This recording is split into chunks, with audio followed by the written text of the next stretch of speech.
இந்த அறிக்கையில் இருக்கின்ற ஆபத்தான விடயங்கள் என்ன, இதை எவ்வாறு மீண்டும் ஒரு ஒப்பு நோக்கி பார்ப்பது? இந்த அறிக்கையிடலே அவர் சொல்லுகின்றார், தமிழ் மக்களும் இந்த என்பிபிக்கு வாக்களித்திருக்கின்றார்கள், ஆகவே அங்கே தமிழ் மக்களும் நம்பிக்கை வைத்திருக்கின்றார்கள் என்பதை அவர் எடுத்தாண்டு தான் இதை சொல்ல விளைகின்றார். அதாவது தமிழ் தேசிய பரப்பில் இருக்கக்கூடிய அரசியல் கட்சிகளின் தவறுகளினால் அதிருப்தி அடைந்த மக்கள் வேறு தெரிவில்லாமல் இவர்களுக்கு பின்னால் போகின்ற பொழுது ஆப்பிழுத்த குரங்கின் கதையாக தமிழர்களுடைய தெரிவுகள் போயிருக்கிறது. அனுர அரசாங்கம் என்ன செய்ய போகின்றது? அவர்கள் இதை எதிர்ப்பது போல எதிர்த்துவிட்டு இறுதியில் அங்கே தீர்மானம் கொண்டு வருகின்ற பொழுது ஒருவேளை இவர்களிடம் சேர்ந்து தீர்மானம் இயற்றவும் வாய்ப்பு இருக்கின்றது. என்னோட இளமை காலத்தை போல எனக்கு இப்போ சூப்பரா வேலை செய்ய முடியும். இது ஓர்த்தோசீல் பயன்படுத்தியதற்கு அப்புறம். மூட்டு வலிக்கான விஞ்ஞான ரீதியான தீர்வு ஓர்த்தோஷீல்ட். அரசியலில் நகர்த்தப்படும் காய்கள், திரைமறைவில் நடக்கும் ரகசிய பேரங்கள், உலகத் தமிழர் அறிந்தேயாக வேண்டிய உண்மைகளை தேடி ஒரு உடறுப்பு.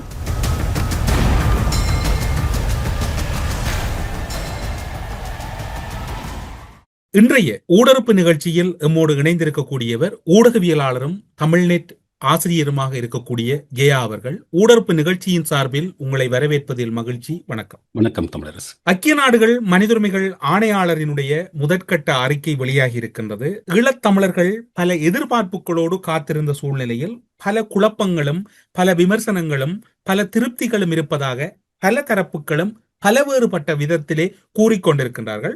ஆனால் அந்த அறிக்கையினுடைய சாராம்சம் அல்லது முதல் வரிகளே குறிப்பிடப்படுவது, இலங்கைக்கு கிடைத்துள்ள வரலாற்று சிறப்புமிக்க வாய்ப்பை பயன்படுத்தி கொண்டு முன்னேறுமாறுதான் ஐக்கிய நாடுகள் சபையின் மனிதுரிமைகள் ஆணையாளர் அதில் வலியுறுத்தியதான ஒரு சம்பவமும் இருக்கின்றது. அப்படியாயின் இப்போது ஞாபகம் வருவது, ஐநா ஆணையாளரின் அறிக்கையை பார்க்கின்ற போது வரலாற்று சிறப்புமிக்க தேர் திருவிழாக்கள் நடக்கின்றதா அல்லது தேவாலயங்களினுடைய திருவிழாக்கள் அல்லது உற்சவங்கள் நடக்கின்றதா என்றது போன்றுதான் அவருடைய அறிக்கை இருக்கின்றது என்றால், அப்படி ஒரு வரலாற்று முக்கியத்துவம் வாய்ந்த ஒரு அறிக்கையாக இம்முறை அறிக்கையை ஈழத்தமிழர்கள் எடுத்துக்கொள்ளலாம். அது அப்படி எடுக்க முடியாது. ஏனென்றால் இப்ப நீங்கள் நல்ல ஒரு கேள்வியை கேட்டிருக்கிறீர்கள், அந்த வரலாற்று சிறப்புமிக்க தன்மை இதற்கு ஏதாவது இருக்கிறதா என்று. இதே மாதிரி தான் சொன்னார்கள் நல்லாட்சி என்று சொல்லி அமைத்த அரசாங்கத்தின் காலத்திலேயும் இதே போலத்தான் சொன்னார்கள். அதே படலம் தான் இப்பொழுது மீண்டும் நடைபெறுகிறது என்பது இங்கே தெளிவாக தெரிகிறது.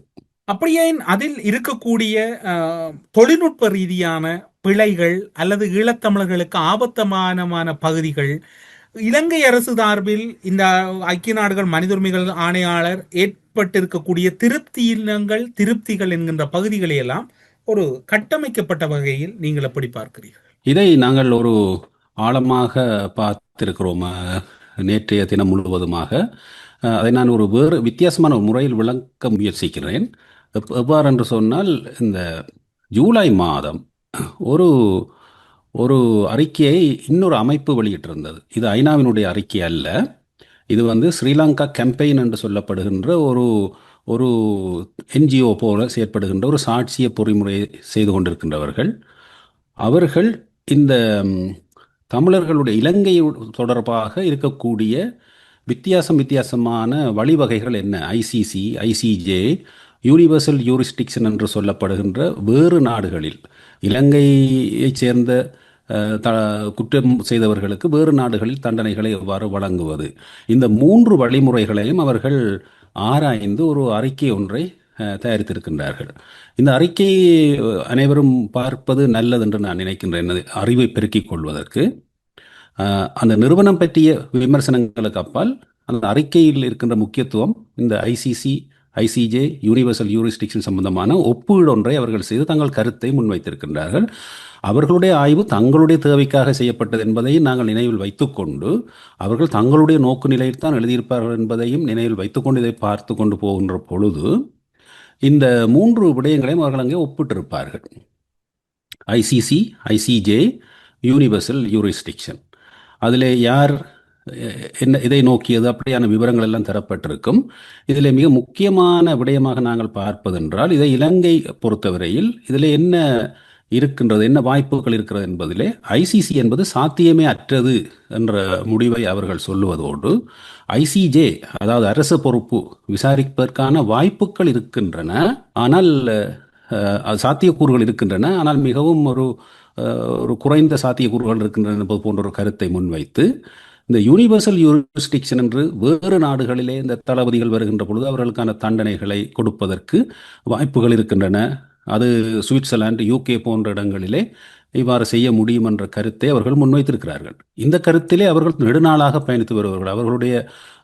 அவர்களுடைய பிரதான வேலையாக அதைத்தான் அவர்கள் செய்து வருகின்றார்கள். ஆகவே அவர்களுடைய நோக்கு நிலையில் இந்த அறிக்கையை அவர்கள் தயாரித்திருக்கின்றார்கள். இருந்தபோதும் இந்த ஒப்பீடு பலருக்கும் உதவியாக இருக்கும். அப்போ இப்படியான ஒரு ஒப்பீட்டை செய்திருக்கின்ற அந்த நிலையிலே நாங்கள் என்ன செய்ய வேண்டும்? தமிழர்கள் என்ற அடிப்படையிலே நாங்கள் எங்களுடைய நோக்குநிலை, தமிழர்களுடைய நோக்குநிலை எவ்வாறு இருக்கிறது என்பதை நாங்கள் ஒரு 6 புள்ளிகளாக பிரித்தோம்.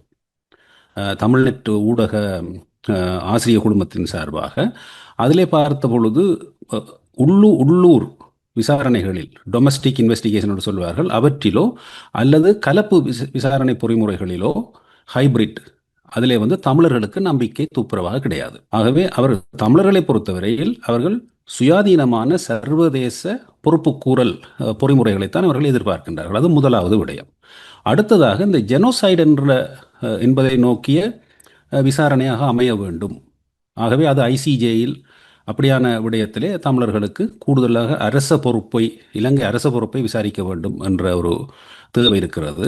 அதே போல இந்த சாட்சிய பொறிமுறை இன அழிப்பை மையப்படுத்தியதாக பெற வேண்டும் போன்ற தேவைகள் இருக்கின்றது. அதனாலே இப்போ அமைக்கப்பட்டிருக்கின்ற அந்த சாட்சிய பொறிமுறை மிகவும் மட்டுப்படுத்தப்பட்ட வகையில் இயங்குவதால் அதை முழுமையான சுயாதீனமானதாக மாற்றுவதோடு அதை முழுமையாக மனித உரிமை கவுன்சிலுக்குள் இருந்து, அதாவது மனித உரிமை பேரவைகளில் இருந்து வெளியே எடுத்து தனித்துவமாக இயங்குகின்ற ஒரு நிலையாக மாற்ற வேண்டுமாக இருந்தால் அது IIIM அல்லது IIM போன்ற ஒரு முறைக்கு அது மாற்றப்பட வேண்டும். அப்பொழுதுதான் மனித உரிமை பேரவையிலிருந்து இதனுடைய அந்த சிக்கலுக்குள் இல்லாமல் அலுவலக பொறிமுறைக்குள் இருந்து அதை காப்பாற்றி அதை ஒரு தரமான முறையில் கொண்டு போக முடியும். அப்பொழுதுதான் இன அழிப்பு நோக்கிய விசாரணைக்கான சாட்சியங்களை கூட அது தொகுப்பதற்கான வாய்ப்பு இருக்கின்றது. அதே போல பாதுகாப்பு சபை ஊடாக ICCயோ ICTயோ 2002க்கு முற்பட்ட குற்றங்களும், மிக முக்கியமாக இந்த செம்மணி போன்ற விடயங்கள் நடந்திருக்கின்ற மனித புதைகுழிகள், அவற்றையும் ஆராயக்கூடியதாக, அதற்கு முன்னும் போகக்கூடியதாக, 80கள் 60கள் 70கள் கூட போகக்கூடியதாக அந்த வாய்ப்பை ஏற்படுத்த வேண்டும். கால அடிப்படையில், குற்ற அடிப்படையில் இன அழிப்பு என்ற குற்றத்தையும் சேர்த்து பார்க்க வேண்டும். அதே போல உடனடியான சில நடவடிக்கைகள் மேற்கொள்ளப்பட வேண்டும். இந்த அரசாங்கம் கூட வந்ததிலிருந்து பலவற்றை சொல்லிக் கொண்டிருக்கின்றது, ஆனால் எதையுமே செய்யவில்லை. டீமிலிட்டரைஸ் பண்ணுவது, இராணுவ குறைப்பு, அப்படி பல புத்த விகாரைகள், இப்படி பல விடயங்கள் நடந்து கொண்டு, இப்பொழுது கூட நாங்கள் கதைத்து கொண்டிருக்கும் பொழுது கூட அங்கே கொலைகள் எல்லாம் நடந்திருக்கின்றது. ஆகவே இப்படியான ஒரு சூழலிலே உடனடியாக செய்ய வேண்டிய கொண்டியூசிவ் மெஷர்ஸ் என்று சொல்லுவார்கள்.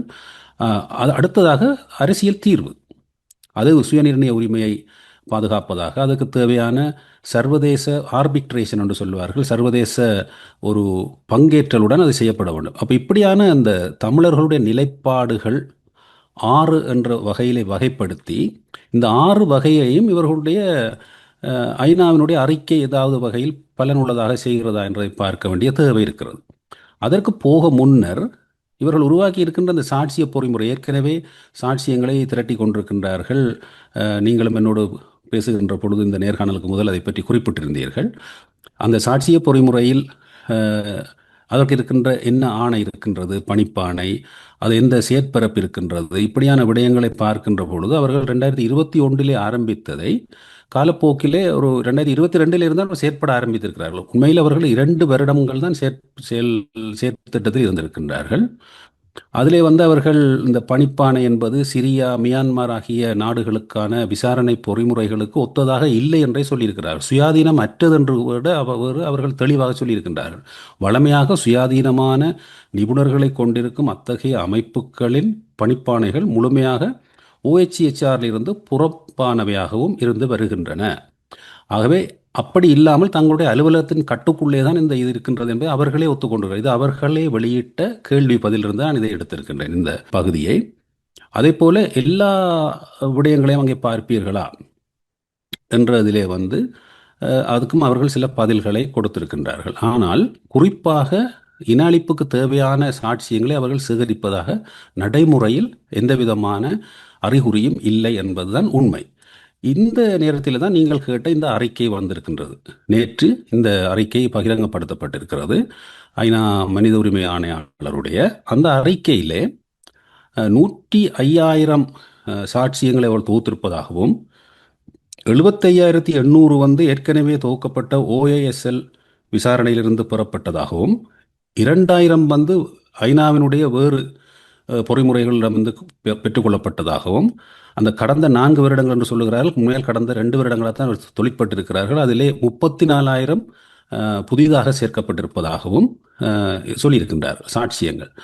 அடுத்ததாக இருக்கின்ற 51வது என்ற விடயத்தில் இருக்கிறது ஒரு மிக முக்கியமான ஒரு விடயம். இது ஒரு அச்சத்தை ஏற்படுத்துகின்ற விடயம் கூட. ஒரு வகையிலே அவர்கள் எதிர்பார்க்கிறார்கள் இலங்கையிடம் இதை கையளிக்கின்ற சூழல் வர வேண்டும் என்று. இந்த சாட்சியங்களை, அதாவது பலர் இந்த சாட்சியங்களை நம்பி கொடுக்கின்றார்கள், தங்களுக்கு இந்த உயிராபத்தும் பெறாமல், யார் சாட்சியத்தை சொன்னது என்ற இந்த சிக்கலும் பெறாமல் இருக்க வேண்டும் என்று. அப்படி இருக்கின்ற ஒரு மட்டுப்படுத்தப்பட்ட சாட்சிய பொறிமுறையில் சேர்க்கப்பட்டவற்றை கூட ஏதோ ஒரு கட்டத்தில் இலங்கையில் சில மாற்றங்களை கொண்டு வந்து இலங்கை அரசாங்கத்தின் ஊடாக செய்யப்படுகின்ற அந்த விசாரணைகளுக்குள் அதை கையளிப்பதற்கான வாய்ப்பை இன்னும் உருவாகவில்லை என்று அவர்கள் சொல்வதன் ஊடாகவே அவருடைய நோக்கம் என்னவென்று புரிகின்றது. இப்படி பல விடயங்கள் இந்த அறிக்கையிலே வெளிப்படுத்தப்பட்டிருக்கிறது. ஆகவேதான் இந்த அறிக்கையில் இருக்கின்ற ஆபத்தான விடயங்கள் என்ன என்பதையும் நாங்கள் எங்களுடைய அந்த தமிழ் நிலைப்பாட்டோடு ஒப்பிட்ட பொழுது அத்தனை 6 நான் குறிப்பிட்ட தமிழ் நிலைப்பாட்டிலிருந்து அத்தனை 6 விடயத்திலேயுமே பாரதூரமான பின்னடைவான வெளிப்படுத்தல்கள் இதிலே காணப்படுகின்றன. நான் இவற்றை ஒன்றையும் சொல்லிக் கொண்டு போவதற்கு பதிலாக இதை நீங்கள் இந்த ஸ்கிரீனில் இருந்தே பார்க்க முடியும் தேவையான விடயங்களை. ஆகவே நான் அந்த 6 விடயங்களிலேயுமே அங்கே பாதிப்பு உருவாகி இருக்கின்றது. அப்படியானால் இதை எவ்வாறு மீண்டும் ஒரு ஒப்பு நோக்கி பார்ப்பது? அப்போ இந்த இடத்துல நாங்கள் ஒரு ஆர்டிஃபிஷியல் இன்டெலிஜென்ஸ் போன்ற நுட்பங்களை பயன்படுத்தி இவற்றை ஒப்பு நோக்கினோம். அதாவது எழுந்தமானமாக ஆர்டிஃபிஷியல் இன்டெலிஜென்ஸை பயன்படுத்தாமல் ஆழமாக அதை சரியான முறையில் அதுக்குரிய லேர்னிங்கை கொடுத்து இந்த விடயத்தை ஒப்பு நோக்கினோம். ஒப்பு நோக்கிய பொழுது தமிழ் நிலைப்பாட்டோடு எவ்வாறு இது ஒத்துப்போகிறது என்றால் 2014ஆம் ஆண்டு மேற்கொள்ளப்பட்ட நிலைப்பாடு என்பது அது கடந்த நல்லிணக்க ஆட்சிக்கு முதல் அந்த OASL விசாரணை வருவதற்கு முதல் இருந்த சூழலை ஒப்பு நோக்குகின்ற பொழுது அங்கே இண்டிபெண்டன்ட் கிரெடிபிள் இன்வெஸ்டிகேஷனை அவர்கள் கேட்டிருந்தார்கள். பிறகு அந்த OHCHR இன்வெஸ்டிகேஷன் வந்தது. இப்படியான விடயங்களை அங்கே குறிப்பிட்டிருக்கிறார்கள். அதிலே ஓரளவுக்கு தமிழ் நிலைப்பாட்டோடு ஒத்துப்போகின்றதாக இருக்கின்றது. அதுவும் உள்ளூர் பொறிமுறைகளை முழுமையாக மறுக்கின்றதாக அந்த ஒரு நிலைப்பாடு தமிழரிடம் இருக்கிறது. அதோடு ஓரளவுக்கு ஒத்துப்போகின்ற நிலைமை தான் 2014 இருந்தது. ஆனால் இன அழிப்பு என்பதை பற்றிய பார்க்கின்ற தன்மை இருக்கவில்லை. அரசியல் தீர்வு தொடர்பாக தெளிவான விடயங்கள் இருக்கவில்லை. குற்றவியல் தொடர்பாகவும் சர்வதேச குற்றவியல் ட்ரிபியூனல் போன்ற விடயங்களிலும் குறைபாடுகள் இருக்கத்தான் செய்தன. ஆனால் 2025 நேற்று வெளிவந்திருக்கின்ற அவருடைய அந்த பரிந்துரைகளை விட மிகவும் பலமானதாக இருந்தது 2014 இருந்த நிலைப்பாடு என்று தெரிய வருகிறது. அதே போல 2021 தான் இந்த சாட்சிய பொறிமுறை உருவாக்குவதற்கான சூழல் உருவாகியது. உங்களுக்கு தெரியும், 2020 இந்த ஐநாவிலிருந்து விலகிவிட்டது இலங்கை. ஐநாவோடு சேர்ந்து பயணித்த அந்த பயணத்திலிருந்து விலகிவிட்டது. அதனாலே ஓரளவு கடுமையான ஒரு நடவடிக்கையை ஐநாவில் எடுக்கக்கூடிய ஒரு சூழல் தோன்றியதன் விளைவாகத்தான் இந்த சாட்சிய பொறிமுறை கூட அங்கே உருவாகியது. அதிலே பார்த்தீர்களா இருந்தால் இந்த மாற்று நடவடிக்கைகளை ஐநாவினுடைய உறுப்பு நாடுகள் மேற்கொள்ள வேண்டும், ICCயை கூட நாங்கள் யோசிக்க வேண்டும் என்று நேரடியாகவே அந்த ஐநா ஆணையாளர் சொல்லியிருந்தார். அதே போல இந்த இராணுவ நடவடிக்கைகள், ஒரு பெரும்பான்மையினுடைய ஒரு அடக்குமுறைத்தன்மைகள், அங்கே கூடியிருக்கின்ற விடயங்கள், அரசியலமைப்பு ரீதியான சிக்கல்கள், இவற்றையெல்லாம் அவர்கள் குறிப்பிட்டிருந்தார்கள். ஆனால் இருந்தபோதும் இன அழிப்பை பற்றியோ சுயநிர்ணய உரிமையை பற்றியோ பெரிய அளவில் அதுவும் பேசியிருக்கவில்லை. ஆனால் 2014 இருந்த தமிழ் நிலைப்பாட்டை விட ஓரளவுக்கு முன்னேற்றகரமானதாக அது இருந்திருந்தது. இப்படியான ஒரு நிலையில தான் நாங்கள் இப்பொழுது வந்திருக்கின்ற அந்த அறிக்கையை நாங்கள் பார்க்கிற பொழுது அங்கே வந்து சில பரிந்துரைகளை மேற்கொண்டிருந்தாலும் உள்நாட்டு நீங்கள் விசாரணைகளுக்கு அந்த குறிப்பிடுகின்ற அந்த விடயத்துக்கு முதல் ஒரு சில தெளிவுபடுத்தங்கள் நீங்கள் குறிப்பிட்ட விடயத்தில் இதனை நீங்கள் தொடரலாம். நீங்கள் ஆமாம் குறிப்பிட்ட விடயத்தில் பலருக்கும் இப்போது அச்சத்தை ஏற்படுத்தியிருக்கக்கூடிய ஒரு சம்பவமாக பார்க்கப்படுவது சாட்சியங்களை இலங்கையிடம் வழங்குவது தொடர்பான ஒரு கருத்தினை நீங்கள் அங்கு சிலேடையாக கூறி சென்றீர்கள். இந்த ஆமாம் விசாரணை ஒன்று அடுத்த கட்டத்துக்கு எடுத்துச் செல்லப்படுகின்ற போது அப்படியாயின் ஹைபிரிட் இன்டர்னல் இன்வெஸ்டிகேஷனா இப்போது இதன் முறையில் நடைபெறுவதற்கு வாய்ப்பு இருக்கின்றது. பல விதமான சிக்கலான வழிமுறைகளுக்கான வழிகள் திறக்கப்படுவதாகத்தான் தெரிகின்றது. அதாவது ஒன்று ஹைபிரிட் என்று சொல்லி கலப்பு பொறிமுறை, அதை கூட சர்வதேச தரப்பு பிரேரிக்காமல், சர்வதேசத்திலிருந்து அது வெளிப்படாமல் அவர்களிடம் கட்டுப்பாடு, அது கொண்ட்ரோல் என்று சொல்வார்கள், அந்த ஹைபிரிட் முறையினுடைய கொண்ட்ரோல் கூட அவர்களிடம் இல்லாமல் இலங்கையை அந்த கொண்ட்ரோலை வைத்துக்கொண்டு, ஏற்கனவே ராஜபக்ச ஒரு காலத்திலே IIGEP என்று ஒரு 2006க்கு பிற்பட்ட காலத்திலே செய்திருந்த முறையை போன்ற ஒரு முறையை இந்த அனுர அரசாங்கம் முன்னெடுப்பதற்கு மீண்டும் இவர்கள் வழி சமைத்து கொடுப்பது போலத்தான் இந்த இந்த இந்த அறிக்கையை நீங்கள் டீகோட் பண்ணி பார்க்க வேண்டும். நேரடியாக வாசித்து புரிந்து கொள்ள முடியாது. இந்த டீகோட் பண்ணுவது என்று சொல்வார்கள். அப்போ நாங்கள் நேற்று முழுவதுமாக இதை மனிதர்களாக டீகோட் பண்ணினோம். எங்களுடைய அறிவை பயன்படுத்தி வாசித்து 3 முறை வாசித்து இது என்ன போக்கிலே போகின்றது. இன்று இந்த நேர்காணலுக்கு முதல் ஒரு மணித்தியாலம் செலவிட்டு இந்த AI ஊடாகவும் நாங்கள் அதை செய்து பார்த்தோம். அதனால் இந்த ஸ்லைட் செய்வது இலகுவாக இருந்தது. அந்த AI கூட மிகவும் ஒரு ஆர்டிஃபிஷியல் இன்டெலிஜென்ஸை வந்து இதை தெளிவாக சொல்லுகிறது. டொமஸ்டிக்கை நோக்கித்தான் அதை டீகோட் பண்ணி சொல்லுகிறது. உள்ளூர் விசாரணையைத்தான் இது கொண்டு போகின்றது. ஆகவே உள்ளூர் விசாரணைக்கு இலங்கையை முன்னெடுக்க வேண்டும். தாங்கள் சேகரித்து வைத்திருக்கின்ற அலுவலக சாட்சியங்களை கூட இலங்கையிடம் கையளித்து விடுவதற்கான ஒரு சூழ்நிலையை இந்த அனுர அரசாங்கம் உருவாக்க வேண்டும் என்ற ஒரு நோக்கிலே தான், அந்த நோக்கு நிலை, அந்த பெர்ஸ்பெக்டிவ்லே தான் இவர்களுடைய இந்த ரிப்போர்ட்டிங் வந்திருக்கிறது என்பதை டீகோட் பண்ணி பார்க்கின்ற ஆர்டிஃபிஷியல் இன்டெலிஜென்ஸை சொல்லிவிடுகின்றது. இது ஒரு தமிழர்களுக்கு இருக்கின்ற பயம், தமிழர்கள் வாசிக்கின்ற பொழுது இப்படி புரிந்து கொள்ளுகின்றார்கள் என்றால், தமிழர்கள் கூட ஒரு விதமான பக்கசார்பு நிலையில் இந்த அறிக்கையை பார்க்கின்ற பொழுது அதிலே கோபம் ஏற்படும் எங்களுக்கு. ஆனால் ஒரு ஆர்டிஃபிஷியல் இன்டெலிஜென்ஸ் கூட இதை மிக இலகுவாக கண்டுபிடித்து விடுகின்றது டீகோட் பண்ணுகின்ற பொழுது. ஆகவே அது டொமஸ்டிக் ப்ரோசஸ்களைத்தான் அது சொல்ல வருகிறது. இந்த ICJO அல்லது இன்டர்நேஷனல் ட்ரிபியூனலோ ஜெனோசைட் இன்வெஸ்டிகேஷனை நோக்கி எந்த விதமான இதுவும் நடைபெறவில்லை. ஆகவே இது மிகவும் பின்னடைவு ஒன்றை ஏற்படுத்துகின்ற மிகவும் அரசியலான ஒரு விடயமாக இருக்கின்றது. இது ஒரு சட்ட ரீதியான ஒரு மனித உரிமை, ஒரு பொறுப்பு கூறல் என்றதை விட இவர்கள் அரசியல் பேசுகின்ற ஒரு அறிக்கையை போலத்தான் இதை இந்த டீகோட் பண்ணப்படுகின்ற பொழுது தெரிகின்றது. நீங்கள் கூறுகின்ற அந்த கருத்து ஒருவேளை அது தொழில்நுட்ப ரீதியாக அவ்வாறு இருக்கலாம், ஆனால் உண்மை நிலவரம் அவ்வாறு இல்லை என்றும் கூட வாதிடுவதற்கு எம்மவர்களும் இருக்கின்றார்கள், மேற்குலகத்தவரும் இருக்கின்றார்கள். அப்படி பார்க்கின்ற போது உங்களுடைய கருத்தின் அடிப்படையில் இப்போது இருக்கக்கூடிய மில்லியன் கொஷனாக இருப்பது அந்த விடயத்தை பார்க்கின்றவர்களுக்கு சாட்சியங்களை இலங்கை அரசிடம் வழங்கி அந்த விசாரணையை அடுத்த கட்டத்துக்கு எடுத்துச் செல்லலாம் என்றால், இலங்கையிலே கடந்த காலங்களிலே இடம்பெற்ற படுகொலைகள் அல்லது காணாமல் போதல்கள் தொடர்பில் ஜனாதிபதி ஆணைக்குழுக்கள், அதே போன்று பர்ணகம கமிஷன், அதில் இருக்கக்கூடிய அதே போன்று கற்றுக்கொண்ட பாடங்கள் நல்லிணக்க ஆணைக்குழு போன்றவற்றில் சந்திரிகா பண்டாரநாயக்கவாக இருக்கலாம், பிரேமதாசாவாக இருக்கலாம், அதே போன்று அதன் பின்னர் வந்த மஹிந்த ராஜபக்சவாக இருக்கலாம், எல்லோருடைய காலங்கள் மைத்திரி கூட ஜனாதிபதி ஆணைக்குழுக்களை எல்லாம் அமைத்திருந்தார்கள். உள்ளூர் ரீதியிலே ஓய்வு பெற்ற நீதியரசர்கள் அதற்கு தலைமை தாங்கியிருந்தார்கள். அந்த காலப்பகுதியில் கூட குற்றவாளிகள் யாரும் சட்டத்தின் முன் நிறுத்தப்படவும் இல்லை, அவர்கள் மீது தண்டனைகளும் இடம்பெறவில்லை. அப்படி இருக்கின்ற போது சர்வதேச ரீதியாக சேமிக்கப்பட்ட சாட்சியங்கள் இலங்கை அரசு பக்கம் செல்லுமாக இருந்தால் அது ஒரு வகையில் அந்த சாட்சியங்கள் வழங்கியவர்களுக்கான ஒரு அச்சுறுத்தலாக மாறாதா? ஆமாம், நிச்சயமாக. அதற்காக அவர்கள் இப்போ எடுத்தெடுப்பிலே அதை கொடுக்க போவதில்லை.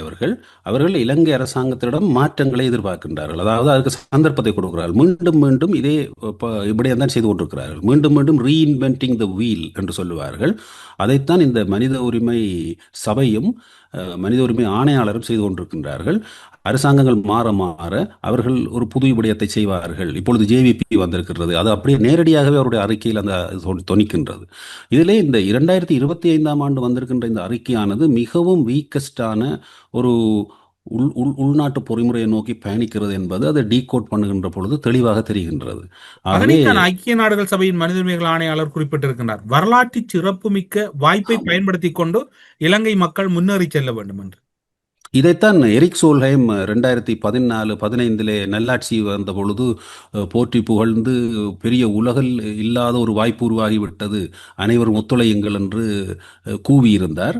அதே விடயம்தான் இப்பொழுது மனித உரிமை ஆணையாளரே நேரடியாகவே சொல்லுகின்ற மாதிரியான ஒரு பரிதாபமான நிலை ஏற்பட்டிருக்கின்றது. இதிலே குறிப்பிடாக ஒன்றை நீங்கள் கவனிக்க வேண்டும். இந்த அறிக்கையிடலே அவர் சொல்லுகின்றார், தமிழ் மக்களும் இந்த என்பிபிக்கு வாக்களித்திருக்கின்றார்கள், ஆகவே அங்கே தமிழ் மக்களும் நம்பிக்கை வைத்திருக்கின்றார்கள் என்பதை அவர் எடுத்த ஆண்டு தான் இதை சொல்ல விளைகின்றார். அதே ஆகவே இது தவறில்லை தானே ஜெயா அவர்களே? நீங்கள் பாருங்கள், நாடாளுமன்ற தேர்தலில் அவர் கூறுவது நிரூபணமாயிருக்கின்றது. ஆமா, உள்ளூராட்சி மன்ற தேர்தல்களிலும் கூட அவை வெளிப்படையாக சபைகளை பெறுவதற்கு அப்பால் உறுப்பினர்களை பெற்றிருக்கின்றது. என்று யாழ் மாநகர சபையாக இருக்கலாம், அதே போன்று வடமாகாணத்தில் தான் அந்த சம்பவம் மீண்டும் இடம்பெற்றிருக்கிறது. அது தமிழ் மக்களினுடைய ஒரு விதமான முடிவுகளின் வெளிப்பாடைத்தானே அவர் வெளிப்படுத்தி இருக்கின்றார். அதில் நீங்கள் என்ன தவறு இருப்பதாக கருதுகிறீர்கள்? அதாவது தமிழ் தேசிய பரப்பில் இருக்கக்கூடிய அரசியல் கட்சிகளின் தவறுகளினால் அதிருப்தி அடைந்த மக்கள் வேறு தெரிவில்லாமல் இவர்களுக்கு பின்னால் போகின்ற பொழுது தமிழ் மக்கள் ஒன்றை தெளிவாக சிந்திக்கவில்லை. சர்வதேச நீதியின் முக்கியத்துவம், இலங்கையில் ஏற்படுத்தப்பட வேண்டிய மாற்றங்கள், ரீகான்ஃபிகர் பண்ண வேண்டிய தேவை இருக்கிறது. அரசை உள்ளூர் ரீதியாக மாற்றத்தை விரும்பிய மக்கள் சர்வதேச ரீதியாக ஒரு ஆபத்தில் இருக்கின்ற நிலையை உணரவில்லை என்று பார்க்கலாமா? ஆப்பிழுத்த குரங்கின் கதையாக தமிழர்களுடைய தெரிவுகள் போயிருக்கின்றது என்பதைத்தான் நாங்கள் இங்கே பார்க்க வேண்டும். நீங்கள் இப்போது மேலும் பல தகவல்களை இந்த செவ்வியினூடாக பகிர்ந்து கொள்கின்றீர்கள். மேலதிகமாக குறிப்பாக 2025 ஆண்டு அறிக்கையில் பல விடயங்கள் மேலும் குழப்பம் இருப்பதாக கூறப்படுகிறது. எங்களுடைய தரப்பில் சில தயார்படுத்தல்கள் வேண்டும் என்றும் கூறப்படுகிறது. இப்போது அந்த அடிப்படையில் இப்போது நீங்கள் விவரணப்படுத்தக்கூடிய இந்த தகவலில் இருக்கக்கூடிய மேலதிகமான குழப்பம் என்னவாக இருக்கின்றது? இதிலே கவனித்தீர்களா என்றால், இந்த எம்ப்ளமேட்டிக் கேசஸ் என்பதிலே ஒரு ஃபோக்கஸை கொண்டு வருகிறார்கள். அதாவது சில சம்பவங்களை மட்டும் தேர்ந்தெடுத்து, சில குற்ற சம்பவங்களை, இதைத்தான் ராஜபக்ச 2008 அவர் போரை தீவிரப்படுத்த முன்னதாக அமெரிக்கா கொடுத்த அழுத்தம் என்னவென்றால், இந்த எம்ப்ளமேட்டிக் கேசஸ் சிலவற்றை, ட்ரிங்கோ 5 அந்த இப்படியான விடயங்களை விசாரிக்குமாறு சொல்லியிருந்தார்கள். அப்பொழுது ராஜபக்ச என்ன செய்தார் என்றால், கொமிஷன் ஆஃப் இன்கொயரி ஒன்றை தன்னுடைய நாட்டிலே அமைத்துவிட்டு ஒரு சர்வதேச நிபுணர்களை தானே தெரிவு செய்து ஒரு கண்காணிப்பு பொறிமுறையை அவர் உருவாக்கினார். இப்போ அதே போன்ற ஒன்றை மீண்டும் உருவாக்குங்கள் என்று அமெரிக்காவினுடைய தேவையை வேறு சக்திகள், பிரித்தானியா அல்லது சுவிட்சர்லாந்து போன்றவர்கள் எல்லாம் அதை செய்வதற்கான ஆயத்தங்கள் நடந்து கொண்டிருக்கின்றன. அந்த சூழலில் தான் இந்த வாய்ப்பை, இந்த சிக்னலை அனுர அரசாங்கத்துக்கு அவர்கள் வழங்கி இருக்கின்றார்கள். அனுர அரசாங்கம் என்ன செய்ய போகின்றது? அவர்கள் இதை எதிர்ப்பது போல எதிர்த்துவிட்டு இறுதியில் அங்கே தீர்மானம் கொண்டு வருகின்ற பொழுது ஒருவேளை இவர்களிடம் சேர்ந்து தீர்மானம் இயற்றவும் வாய்ப்பு இருக்கின்றது.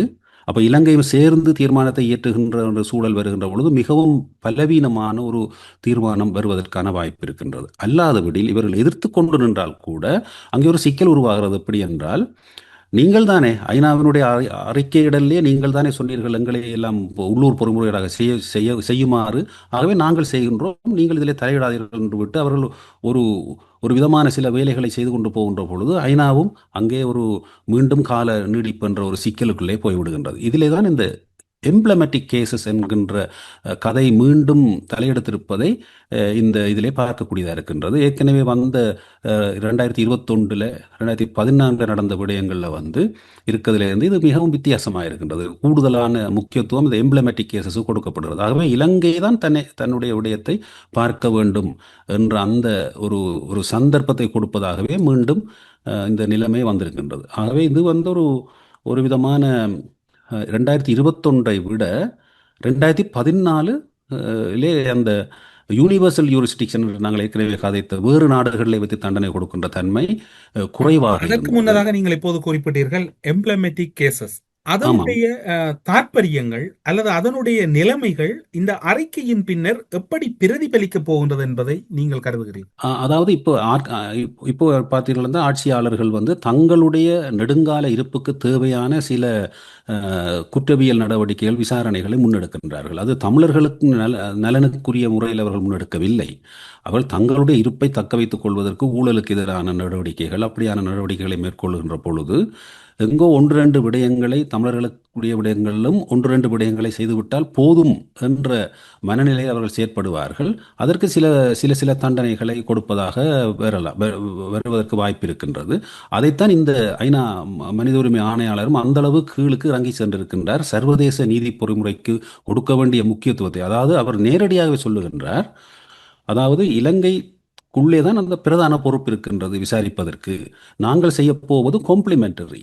இந்த காம்ப்ளிமெண்டரி என்று சொன்னால் அது ஒரு ஒரு இனாமாக ஒரு ஒரு சிறிய அளவிலே அதற்கு சின்ன ஒரு அழுத்தத்தை கொடுப்பதற்காக வேறு வேறு நாடுகளிலே சில சில நடவடிக்கைகளை மேற்கொள்வது. அந்த நடவடிக்கைகள் ஒருபோதும் இனாளிப்பு என்ற குற்றத்தை அதனால் பார்க்கவே முடியாது. ஆகவே இனாளிப்புன்றது என்ற அந்த விடயத்தையே இவர்கள் ஒத்துக்கொள்ளாமல் முழுமையாக மறுதளித்து தான் இந்த பயணத்தை செய்கின்றார்கள் என்பதை நாங்கள் மிக முக்கியமாக கவனிக்க வேண்டும். அதுவும் செம்மணி போன்ற மனித புதைகுழிகள் இன அழிப்பு என்பதை கடுமையாக பேசுகின்ற பொழுது இவர்களுக்கு அது பெரிய வில்லங்கத்தை உருவாக்கிட்டு இருக்கிறது. அதனாலே அவர்கள் அங்கே போய் பார்த்தோம், செம்மணியை பார்த்தோம் அப்படியெல்லாம் குறிப்பிட்டு விட்டு அதுக்கும் அப்பால் போய் கீழ்நிலைக்கு சென்றிருக்கின்றார்கள் என்பதுதான் இங்கே கவலைக்குரிய விடயம். இது சர்வதேச அரசியலில் நடைபெறுகின்ற, புவிசார் அரசியலில் நடைபெறுகின்ற தெரிவாகத்தான் இது இருக்கின்றது. நீங்கள் இப்போது குறிப்பிட்டீர்கள் 2021-24 ஆண்டு காலப்பகுதி தொடர்பான ஒரு விவரண படத்தை இதற்கு முன்னராக நீங்கள் பகிர்ந்து கொண்டீர்கள். அதற்கு முன் இருக்கக்கூடியவற்றை எடுங்கள். அந்த தகவலின் அடிப்படையிலும் ஒரு குழப்பம் இருக்கின்றது. நீங்கள் இப்போது பார்க்கின்ற போது இந்த அறிக்கை கடந்த காலங்களில் ஆணையாளர்களால் வெளியிடப்பட்ட ஒட்டுமொத்த அறிக்கையிலும் பார்க்க ஒரு ஆபத்தான அறிக்கையாக மனித உரிமைகள் பேசக்கூடியவர்கள் கூறுகின்றார்கள்.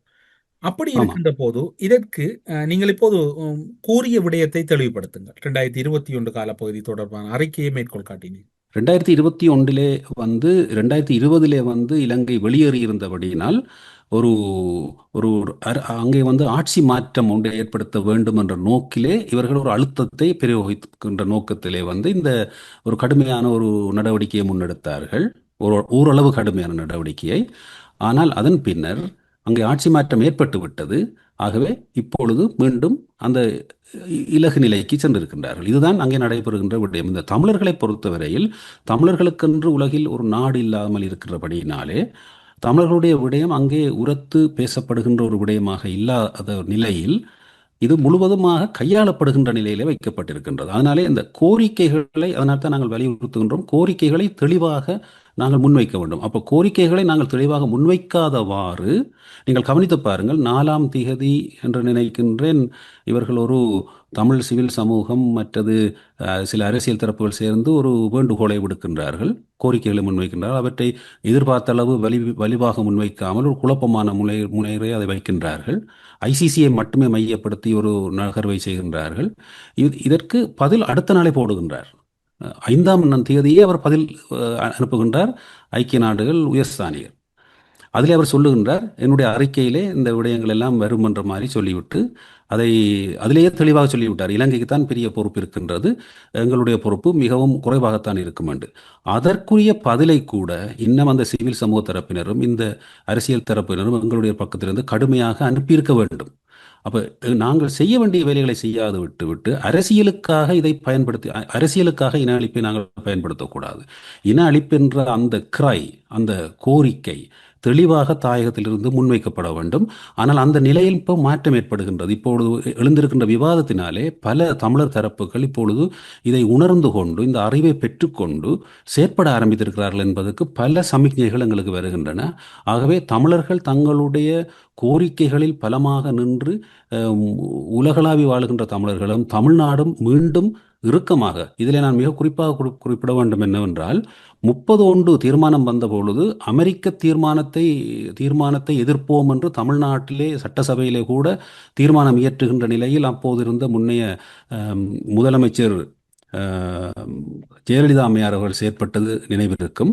அமெரிக்க தீர்மானத்தை எரித்ததெல்லாம் நடைபெற்றது தமிழ்நாட்டிலே. அப்படியான போராட்டங்கள் இன்று இந்த அறிக்கையை கூட எரிக்கின்ற போராட்டங்கள் ஏன் இன்னும் உருவாகவில்லை தமிழர்கள் மத்தியில் என்ற கேள்வி எங்களுக்கு எழுகின்றது. இருந்த போதும் விழிப்புணர்வு ஆரம்பித்திருக்கிறது. இப்போது சோர்வடைந்து விட்டது அல்லது விரக்தி அடைந்து விட்டது அல்லது இந்த காலப்பகுதியில் தமக்கு எதுவுமே நடைபெறாது என்கின்ற ஒரு பெரும் மன ஏக்கத்தில் இருப்பது போன்று எடுத்துக்கொள்ளலாம் தானே. அந்த காலப்பகுதியில் இருந்த உத்வேகமான போராட்டமாக இருக்கலாம், மக்களிடம் இருந்த ஒரு தன்னெழுச்சியான மனநிலை இன்று உளவியல் ரீதியாக கூட தமிழர் தரப்பு ஒரு நலிவடைந்த நிலையில் தானே இருக்கின்றது இந்த சர்வதேச நாடுகள் மட்டத்திலே. அப்படி இருக்கின்ற போது இந்த அறிக்கையும் அவர்கள் கண்டுகொள்ளாமலே சென்று விடலாம் அல்லவா? இதற்கு பிரதான காரணம் வந்து தமிழ் தேர்தல் அரசியல் கட்சிகள் தமக்கிடையே இருக்கின்ற முரண்பாடுகளினூடாக தமிழ் மக்களுடைய நம்பிக்கையை சிதைத்திருப்பது ஒரு புறம். இன்னொரு புறம் புலம்பெயர் பரப்பிலே காணப்படுகின்ற பிளவுகள், தமிழ்நாட்டிலே காணப்படுகின்ற பிளவுகள், இவற்றை கையாள வேண்டிய தமிழ் கட்டமைப்புகள் அதை செய்யாது விட்டுவிட்டு தங்களுடைய இருப்புக்காக மாரடித்து கொண்டு முரண்பட்டு கொண்டிருக்கின்ற நிலை உருவாகி இருக்கின்றது. மிகவும் ஒரு கீழ்த்தரமான நிலை. தலைமை என்கின்ற அந்த வழிநடத்தல் இல்லாததினால் ஏற்பட்ட விளைவு. ஆனால் உலக சூழல் மாறிவிட்டது.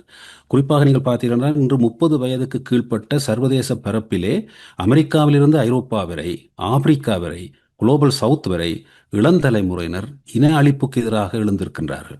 அவர்களிடம் சென்று முள்ளிவாய்க்காலை பற்றி நீங்கள் பேசினீர்களா இருந்தால் அவர்கள் அதற்கு ஆதரவு கொடுத்து முன் வருவார்கள். அவ்வாறு உலகத்தில் மக்கள் மத்தியில் இன அழிப்பு தொடர்பான விழிப்புணர்வு ஏற்பட்டிருக்கின்றது. அப்படியான ஒரு சூழலில் அதை இறுகப்பற்றி இன்று செம்மணியும் வந்திருக்கின்ற சூழலில் அதை இறுகப்பற்றி முன் செல்வதில் தயங்கக்கூடாது.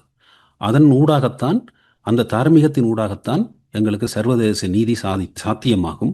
இதற்கான முன்னுதாரணத்தை ஏற்கனவே தோழர் விராஜ் மெண்டிஸ் அவர் மறைந்து 16ஆம் தேதியோடு ஒரு வருடமாகின்றது. அவர் அதற்கான அனைத்து வேலைகளையும் ஏற்கனவே மக்கள் தளத்திலே செய்து வைத்திருக்கின்றார்.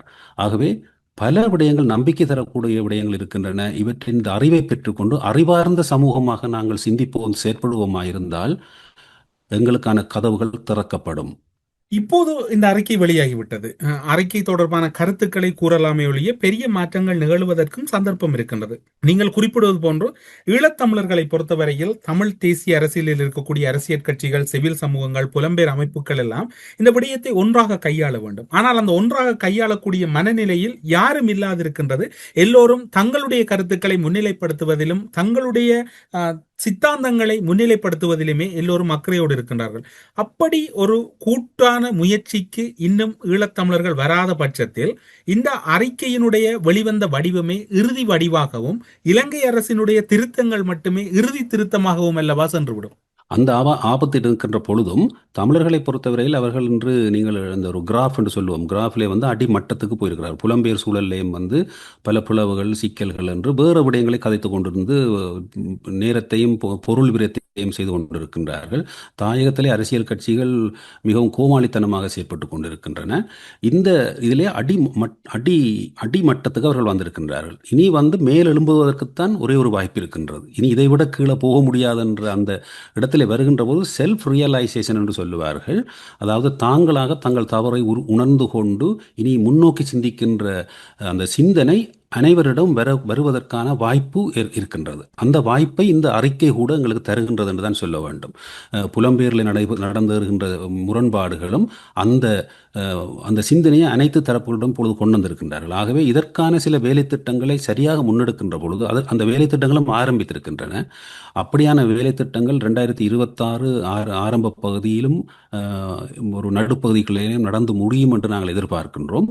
அந்த வகையில் முன்னோக்கி செல்வதற்கான வாய்ப்பு இருக்கின்றது. இந்த இன அழிப்பு சம்பந்தமான அறிவை கொடுப்பதும் சமூகத்துக்கு அதிலே ஒரு முக்கியமான பணியாக இருக்கின்றது. ஊடறுப்பு நிகழ்ச்சியில் இணைந்து கொண்டு ஐக்கிய நாடுகள் மனித உரிமைகள் ஆணையாளரின் அறிக்கையில் இருக்கக்கூடிய திருத்தங்கள் எவ்வளவு முக்கியம் என்று சொல்லியும் ஈழத்தமிழர்கள் இந்த விடயத்தை எவ்வாறான வகையில் சுதாகரித்துக் கொள்வது காலத்தின் கட்டாயம் என்கின்ற கருத்துக்களை பகிர்ந்து கொண்டீர்கள். இவை தொடர்பான இன்னும் பல மேலதிகமான தகவல்களை இன்னும் ஓரிரு நாட்களில் உங்களிடமிருந்து பெற்றுக்கொள்ளலாம் என்கின்ற நம்பிக்கையில் ஊடறுப்பு நிகழ்ச்சியிலிருந்து விடைபெற்றுக் கொள்கிறோம். நன்றி, வணக்கம். நன்றி, வணக்கம்.